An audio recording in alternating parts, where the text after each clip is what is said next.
We got an elbow. Thanks, Clay. Hey guys, can we give it up for that amazing band though? Let's just be honest. Yeah, Clay, I was 110% one of those people's belting it out, okay? 2 rows back, we've got Paris, Marissa, Brianna. They probably heard me belting it out right there. So great to meet y'all. Listen, let me just say this first and foremost. Y'all done brought me out the house, okay? Clay called, I was like, I don't know, brother. We in a global pandemic. I just don't know about it. But seriously, I love y'all so much that I clawed my way out of Atlanta, Georgia, and came on down to Overflow. Baby, I'm here. I'm here for it. Seriously, I love what you guys are doing. I love the energy here. It was the perfect excuse to get out of the house. I was like, don't nobody call me, okay? Husband, daughter, I don't know who you are, okay? But man, I'm excited to be with y'all tonight. It's just good, man. When Clay asked me what I wanted to talk about, I knew exactly right off the bat. I've been talking about this topic, since March, since everything went down. And so I'm just excited to bring that here to you guys today. It's what's held me and my family together. It's what's held my ministry together. And I'm just excited to share it with you guys tonight. But listen, as Clay said, this is a space where speakers get to come in and let you guys get to know us, okay? So I'm making it a point that every time I get to come to Overflow, as long as I do well, y'all bring me back, I'm gonna tell you guys a story about myself. I'm gonna be as honest as I can, as transparent as I can, and I'm just gonna be real, okay? So let's get that picture up on the screen real quick. All right, this is a picture of a pool. Do I have any swimmers in the building? Have you ever been on a swim team? Where you at? Okay, one right, great. Okay, this whole section over here, perfect. Nobody over here, great. Okay, you right there. Thank you so much for your continued support. And 1.5 people over there in the back, great. So listen, when I grew up, I was in all the things, okay? I am a 3 on the Enneagram. I wanna do everything, okay? I wanna be all things, all men, okay? I was a competitive cheerleader. I tried to be on the step team. I was a little uncoordinated, but I was still doing my thing. Failed miserably at volleyball, just so bad. I don't know if I wasn't tall enough or what the problem was. But I was really, really good at cheerleading, and I was really, really good at drama. Obviously, okay? But I said, I wanna do something different. So I go to my mom and I was like, Mom, your girl wants to be on the swim team, okay? This is my moment. I was like, I got the paperwork, they will accept me. I don't actually think there's tryouts. I think you could just be on the team. And my mom was like, no. I said, I wanna be on the swim team. I wanna do the thing. I think I'm gonna crush it, Mom. She said, no. I said, Mom, why? She said, well, first of all, you can't swim. I said, okay, sis, you're a hater. I didn't say that, but I thought it, okay? Didn't say it out loud, but I did think it. I said, what are you talking about? She said, no, last summer you jumped in the deep end with the pool noodle. You almost lost your life. I said, I'm past that point, okay? I've done a few things. And she's like, no, I just don't think you should be on the swim team. I'm like throwing one of those like, Mom, kind of tantrums. I'm like, I wanna be on the swim team. I can do this. She said, what you gonna do about your hair? I said, what are you talking about? She said, you know, your edge is gonna be looking crazy. I said, you know, I just need you to believe in me, okay? I will get a swim cap. Those things work sometimes. She was like, all right, fine, go do your thing. I was like, okay, bet. I went and got the little black onesie because they don't let you wear a 2-piece. And I also went and got like the face goggles because I didn't want to get no water in my nose. I show up to practice for the first day. The swim coach, yep, all the swimmers are laughing, was like, boo, you can't have the one with the nose. I was like, well, how am I gonna swim, sir? I don't what are you talking about? He's like, you can't, it's just against the rules. You can hurt your face, you can break some bones. I'm like, this is wild. So I wore the little bitty baby goggles or whatever they're called. And I wasn't doing too well. I'm gonna just be honest about it. Went to a couple practices, almost drowned a couple times, but I was like in it though. I was like super committed. Then, you know, my mama was doubting me, so I was like, I'm gonna prove her wrong. So guys, we get invited to the first little like swim meet. It was like a trial meet or whatever it's called, a thing, I don't know. And my mom's in the crowd, which is a big deal for me at the time. And I'm like, I'm gonna do this thing. My coach gives me the freestyle 100. Hopefully I just said that right. It's 4 laps. You just go down, you come back up. You go back down, you come back up, you done. I'm like, I'm about to crush it. Y'all, I'm talking mess. Like, I got a little pride issue already. I'm like, what's up, y'all? I got like my bathing suit on, I don't have a towel on. I'm like walking around, I'm doing my thing. Guys, I get on the little thing. This is how much I don't know about swimming. I get on the little pad thing, okay? I got my lane, I'm doing my thing. It's other kids from other schools. I'm like, what's up? They're dead serious. They haven't said anything to me at all. I was like, what school are you from? They were like, I was like, okay, little tadpoles, fine. You guys wanna be serious? Great. Y'all, I mean, I know people are like, this one right here, this lady right here is about to drown. So you guys, I get down to the edge thing or whatever of the little plank thing, whatever it's called. They blow the little whistle, shoot the little baby gun. Guys, I dive in, belly flop, immediately. Literally, I say, blap, on the water, okay? I was like, whoa, sis, shake it off. Woo, we almost lost it. We almost did. So I just like push my feet and then I push against the wall, you know? Because you gotta get a little speed. And I'm going, I'm doing my thing. I'm like, stroke. As I learned in practice, it's like, breathe, sis. And I'm like, stroke. And I think I'm really doing good. I'm like, I'm a mermaid. I'm doing my thing. And I get down, you guys. I like look up, and these other kids are serious tadpoles, okay? They are like all the way at the end of it. I'm like, it's all good, sis. We're doing the best that we can. Guys, I'm swimming, I'm doing my thing. I get down to the end of this little pool stripe thingamajigger. And guys, you have to like flip, and somehow you flip and you land the opposite way. And then you push off of the wall. So I'm like, all right, this is my moment. Stroke, breathe, stroke, breathe. Guys, I front flip, and then I stand up, and I'm still facing the wall. And I'm like, okay, this is getting a little wild. I said, it's all good. You're still gonna crush it. You're the Little Mermaid. Guys, I literally just turn my body around, and then I just like hop and push off the wall again, and I keep going. Y'all, I'm breathing. Listen to me, okay? I will never forget it because I literally almost killed myself.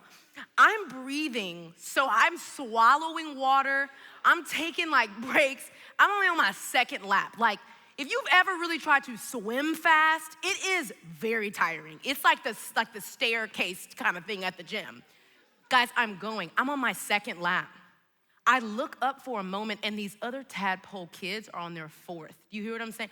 They have come back down, done another front flip, twisted themselves some way, and they're coming back like facing me. And I literally thought in that moment, I said, I'm a cheat. I am about to cheat. I do not care. I'm gonna die here today, or I'm gonna cheat. Guys, they literally catch me up. They're on their fourth lap, and I'm just on my second. But I pretend that it is also my fourth, because I am not doing another flip, and I am not going back down that water, okay? And I'm literally swimming with them as if I'm still like with them in the race, but they have already won so hard. I get out of the water with them, y'all. Yeah, I did. I'm like, whoa, that was crazy. I start walking off. Legit, my coach is like running. Toni, I'm like, it was a great first race. It's crazy, man, it's crazy. I'm literally running out, you guys. I literally make eye contact with my mom who's in the stands, and I'm like, let's go right now. Legit, I quit swim team that day. Do you hear me?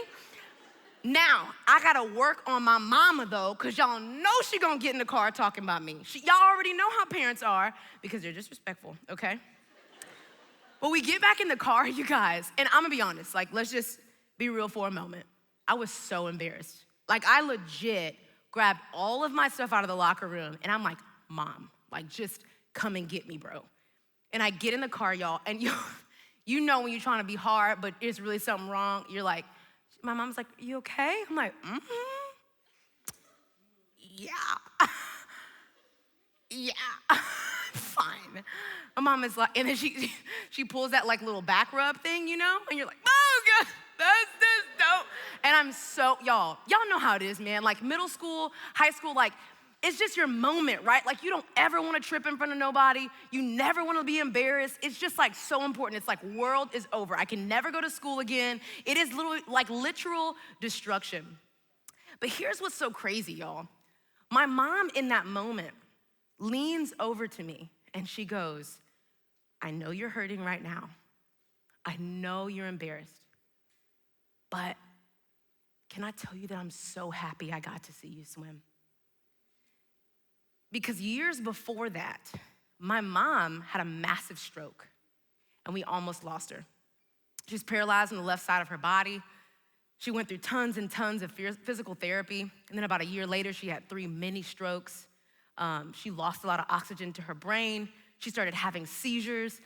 There was never a moment where I thought, my mom is gonna live tomorrow. all throughout elementary school, and then now all throughout middle school. My mom just couldn't show up for me, and my dad worked all the time. So this was kind of like the first moment that she got to come out with her walker to the swim meet, and I straight up embarrassed myself. But it was a super special moment for us because for the first time, my mom was like out. Like she was talking to people and she was supporting me and she was trying to cheer me on as best she could. And I had the weirdest feeling that moment. It was like this internal wrestling of like, but I'm embarrassed and I'm not gonna have any friends tomorrow. And man, I'm so glad my mom got to see this, that she got to cheer me on and be here, because even if she doesn't make it another week or month or year, like she's here right now. And it was the weirdest feeling. It's like you wanna cry, but then you're like, I love you, Mom, but also I'm like so mad. But then also I like love you so much. And it's this perfect balance of hurt and hope. And I think today I wanna talk about that because I feel like we're somewhat in the gray of that right now. In our stories, in our world, in our school. It's this like balance of trying to find the hope in all good things, but also being honest about the reality that stuff just sucks. So I wanna start with this question right here. I just wanna ask you today, have you ever felt hurt and hope at the same time? I mean, come on, if I have any sports players in the building, you know, it's like that game where you like missed every shot. You missed every shot, you didn't get a touchdown, you didn't hit an ball at all, but your team still won, right? So you're like beating yourself up inside, but also you're like, yeah, bro, it was cool, like we won the game. I hate this game. Like, it's just hard, right? You know, or maybe it was a relationship that you knew was just like completely toxic. And you're like, yes, I broke up with her, him, I did it, I have dignity, I'm gonna keep my dignity, but also you're balancing the hurt of being alone, not having anyone to text at night or hit up about your coolest moments. Maybe for some of you in this room, it was someone that you lost, who you watched battle for their life. And you're great and glad that they don't have to be in pain anymore. But you're hurting because they're gone. Maybe for some of you right now, it was the rando announcement that was made that, you know, campus is virtual, but then there's like Hunger Games because only one person can be in the dorm, and it's just wild out here.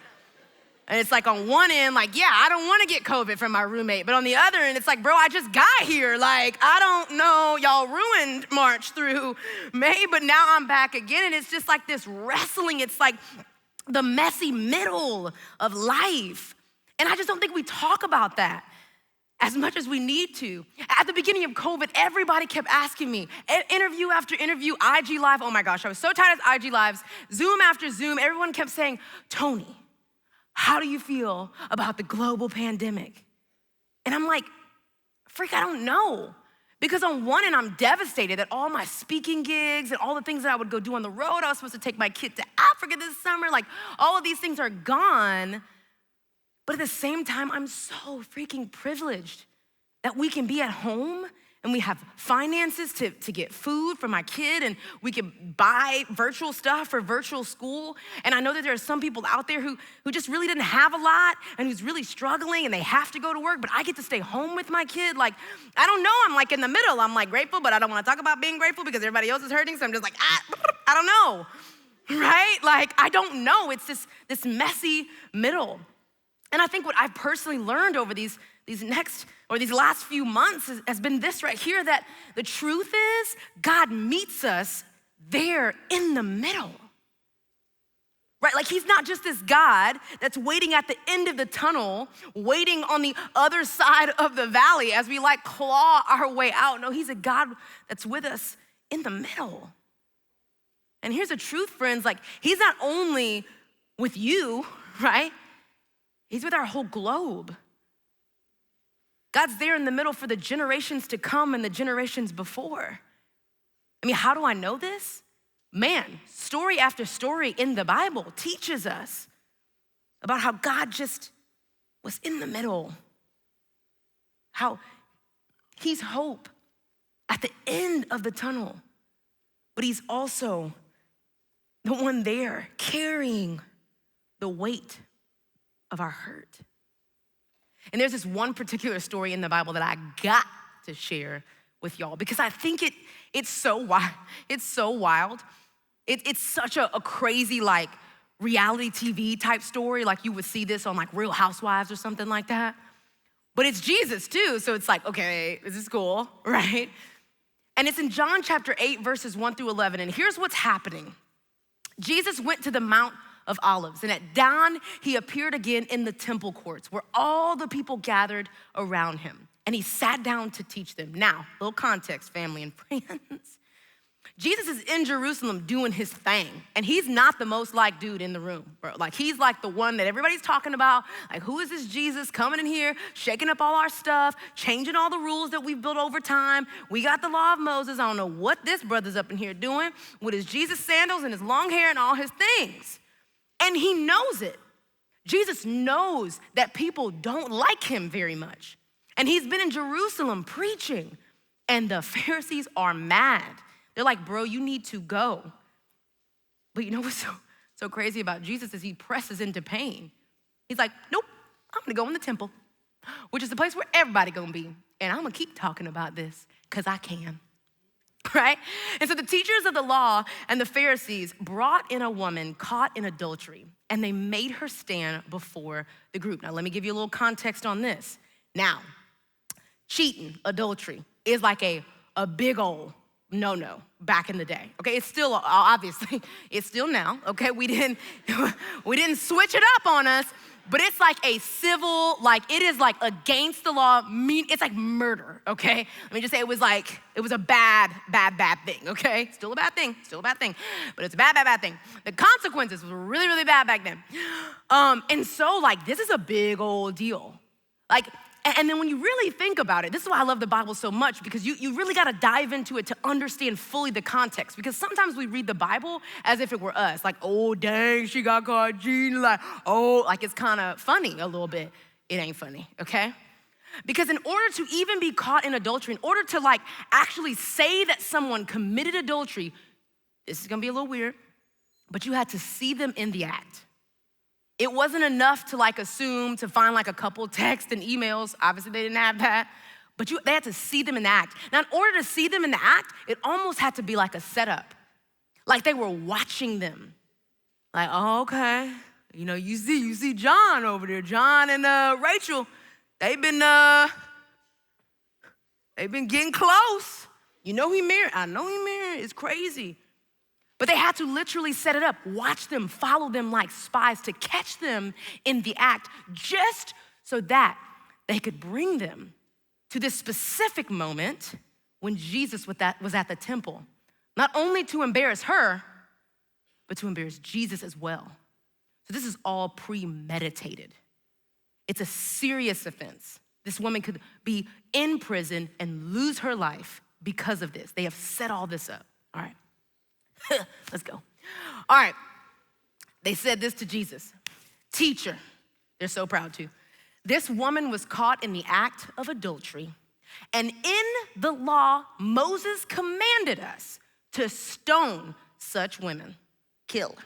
Now, what do you say? They're like, boom, we did it. They probably feel so good about themselves. We set this woman up. We knew you were gonna be here, probably somewhere preaching in the temple. It's a movie. That's what they're saying. They were using this question as a trap in order to have a basis for accusing him. Okay, let's keep going. Get excited, this is juicy, the Bible's juicy. All right, but Jesus bent down and started to write on the ground with his finger. Unbothered is what that is. Jesus is like, so? And then he just kind of was drawing on the ground, okay? Okay, then they kept on questioning him. He straightened up and he said to them, let any one of you who is without sin be the first to throw a stone at her. And he was like, boom, he like dropped the mic and he just stood right back down and just started drawing in the sand. All right, here's what happens next. At this, those who heard began to go away, one at a time. The older ones first, until only Jesus was left with the woman still standing there. Jesus straightened up and he asked her, woman. Come on, y'all. Jesus is so slick, right? He's like, woman, where are they?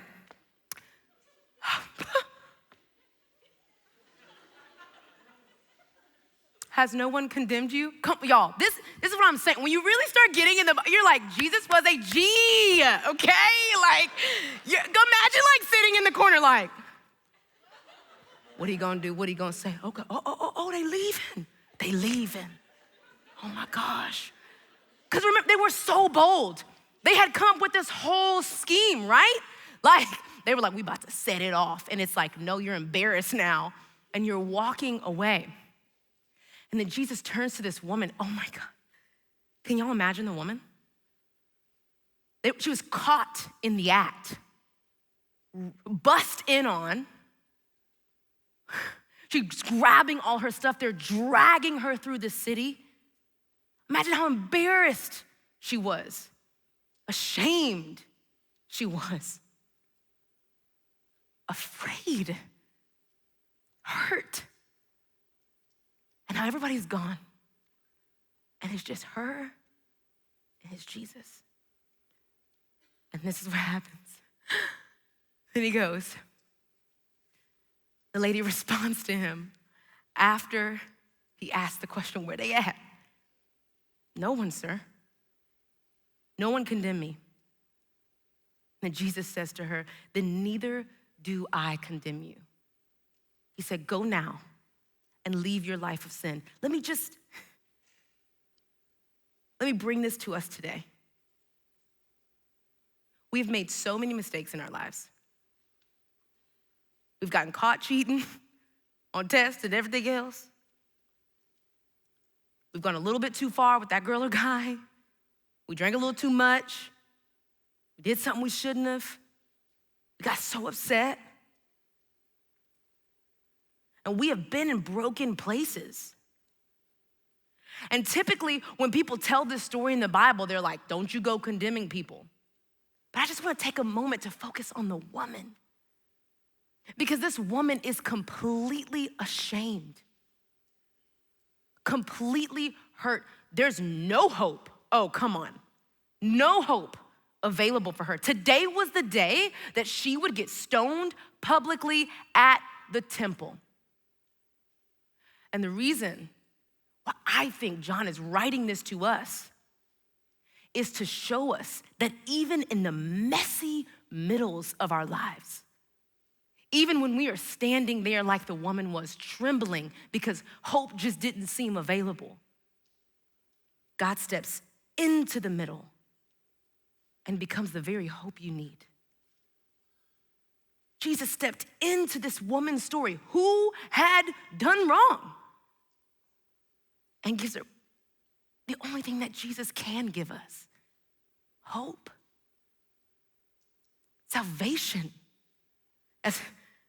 As our worship leader said, freedom. But the question is, with this proof, this tangible proof, this story thousands of years ago, will we believe him? Will we believe that he is the hope right in the middle of our deepest hurt? And will we accept that there is hope right in the middle of our most deepest pain? That joy is available to us and get comfortable right there in the middle of it all. So what do we do? Here's a couple practical things. Number one, sit in the pain. Oh, no. No, Toni. I want to just push it over there like it's not happening. Nope, I'm a dude. I'm good. I'm straight. What would it look like if we decided and knew that we lived in a completely broken world, filled with completely broken people, and that there were going to be moments that we were gonna hurt? And we actually accepted it. We actually said, yeah, a global pandemic is gonna happen because someone on the other side of the world is gonna get bitten by a freaking Deborah, okay, of some sort, okay? And it's gonna spread all over the world, and we're gonna be in the middle of a global pandemic, in the middle of civil unrest, in the middle of political season. Surprise, 2020, okay? What is happening right now?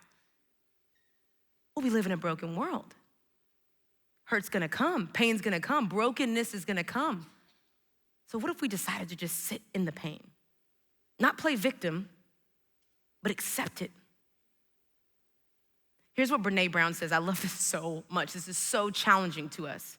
When you numb your pain, you also numb your joy. Did you know that your brain is wired in a way that the same neurons that your negative emotions come through and flow out of have the same exact pathway as your positive emotions?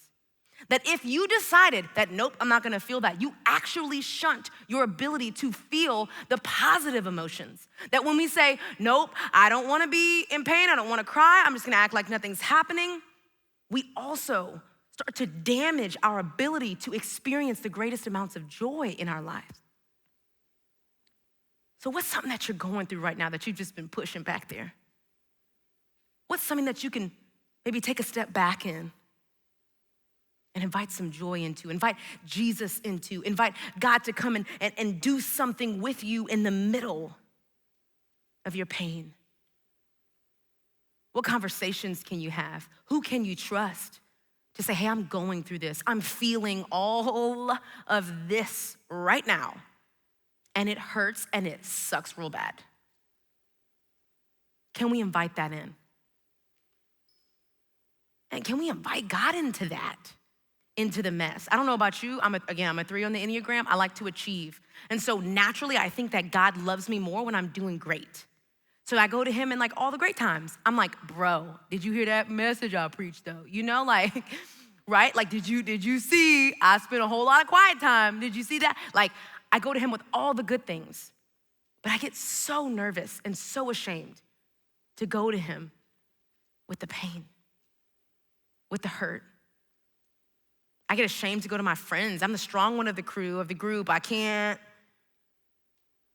But gosh, when we start to release and accept how we're battling and struggling and the things that hurt us, we get to open up our minds, our spirits, our hearts to the hopeful things too. Here's a question I want to challenge you on. Will you let God in the middle? Will you let him in the middle of your pain?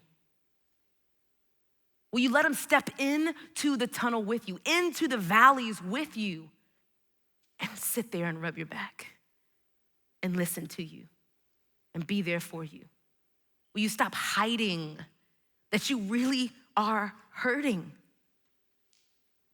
And will you allow God to come in that space so that you can begin to understand that there's hope available too? The song that we sang earlier, which is crazy, we didn't even coordinate this. God of revival. I literally put this in my slides before I even got here. The slides right now, the God of revival. God, we got it, we're doing great. God is the revival in the crushing. God has been hardwired. He has decided to be exactly and everything who we need him to be. God is the revival in the crushing, right in the middle. If we just let him in there, if we just let him come and be everything to us. Quick story, and then I'm gonna let you guys go. I was driving down the road with my daughter, and she is just like me. So she's loud and she's dramatic, okay? Just gonna be real. We're driving on the highway, and she's like, oh, Mom.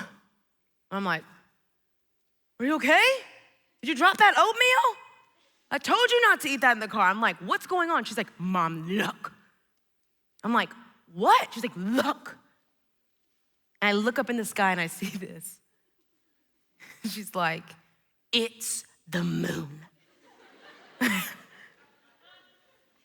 I was like, it is the moon, sis. Wow, you gotta be into it though. Whoa, the moon, whoa. And she was like, do you know what that means? I'm like, I don't know, tell me, girl. She's like, it's the moon, and it's the morning time, Mom. And I'm like, yeah. So crazy, girl. I literally have no idea what she's talking about. She's like, do you know what that means, Mom? I said, what? She said, it means that God created the darkness and the light. Because the sun is right there, and the moon is right there too. And I couldn't even believe it. God is showing us right here through his creation that he knows darkness. But dang it, he knows light too. He's all things, all knowing. He knows the beginning from the end. He knows that heartbreak that you're experiencing, and he knows the victory of your celebration and your hope. God knows your loss, and he knows your gain. He knows the lonely, dark places. But he knows that moment where you realize your worth for the first time.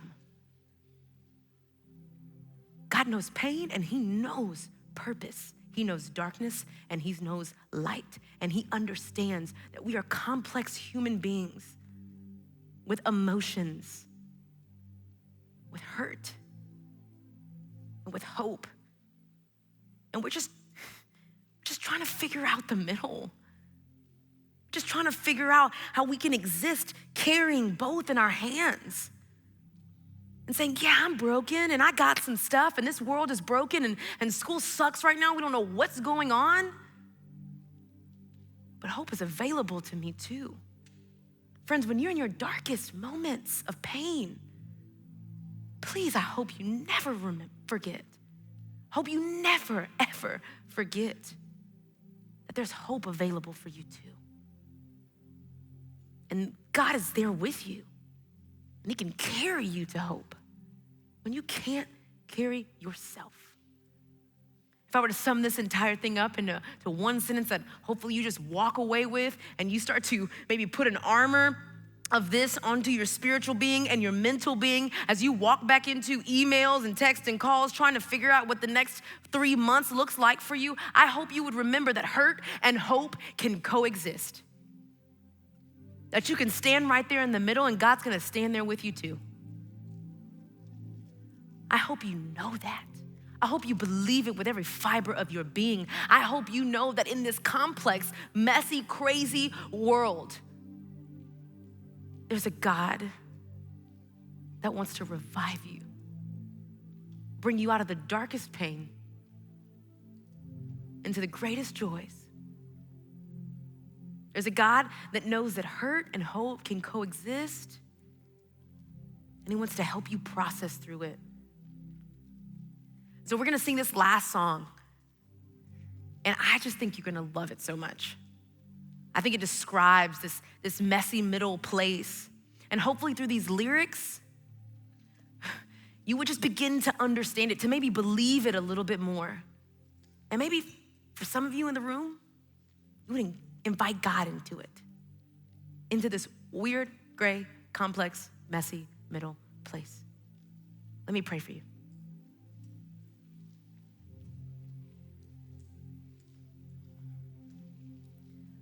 God, thank you so much, first and foremost, for giving us life right now. God, we have seen hundreds and thousands of people lose their lives this year so quickly, so suddenly. Families have lost their loved ones, and they're hurting. And so in this moment, we thank you that we even have breath in our lungs. And then God, we also thank you that while we are here on this earth, breathing and talking and walking, that we would remember you and what you did for us. That we would remember the moment you looked a woman in the eye and said, I don't condemn you. I love you. Go and live a life free of sin. Jesus was with her thousands of years ago, and he is with us right now in the middle, right now in between hurt and hope. However close hope is and however much hurt we're processing through, Jesus is right there in the middle, seeing us through. We love you, God. Give us the courage to just love you right back. It's in your son, Jesus' name. Amen.